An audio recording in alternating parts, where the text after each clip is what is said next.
রাজবাড়ীর দৌলতদিয়ার 4টি ঘাটের মধ্যে 3টি সচল ছিল, কিন্তু রোববার সকালে আবার ভেঙে যায় সচল থাকা 4 নম্বর ঘাটটি। বর্তমানে 2টি ঘাট দিয়ে চলছে পারাপার। দৌলতদিয়া জিরো পয়েন্ট থেকে পদ্মা ফিলিং স্টেশন পর্যন্ত সৃষ্টি হয়েছে যানজট। সকাল 10টায় আমি গাড়িতে উঠছি মুর্শিদপুর থেকে, 12টায় ঘাটে পৌঁছেছি, এখন পর্যন্ত ফেরিতে উঠতে পারি নাই। এখনো ফেরিতে উঠতে পারি নাই, এভাবে বসে থাকি, খাবার দাবার আনছি সব নষ্ট। ট্রেনের ভেতরে তিল ধারণের ঠাঁই নেই, আর তাই এভাবেই অনেক যাত্রীকে জীবনের ঝুঁকি নিয়ে উঠতে হচ্ছে ছাদে। ময়মনসিংহ রেলওয়ে স্টেশনের প্রত্যেকটি ঢাকামুখী ট্রেনের এরকম ভিড়। ছাদ ছাড়া আর ভিতরে ঢোকা যাইতেছে না, এজন্যই ছাদে যাওয়া হইতেছে। পুরো ছাদে তা উঠছি, দাঁড়াইছি, দেখি জানা এভাবে যাওয়ার রিস্ক, তারপর আবার নেমে গেছি। কমিউটার ট্রেনের টিকিট কাটছিলাম, আমি উঠতে পারিনি, ছাদে উঠতে পারিনি, ঘুরতে যেতে পারিনি।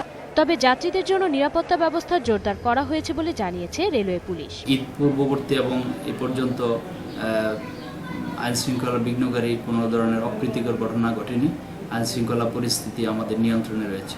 বরিশাল নদী বন্দরে হাজারো মানুষের ভিড়। ঈদ উপলক্ষে অতিরিক্ত লঞ্চ থাকলেও তা প্রয়োজনের তুলনায় কম বলে জানালেন যাত্রীরা।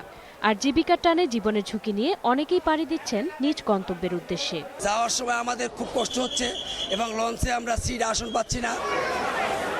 স্মৃতি মণ্ডল, 21 টেলিভিশন।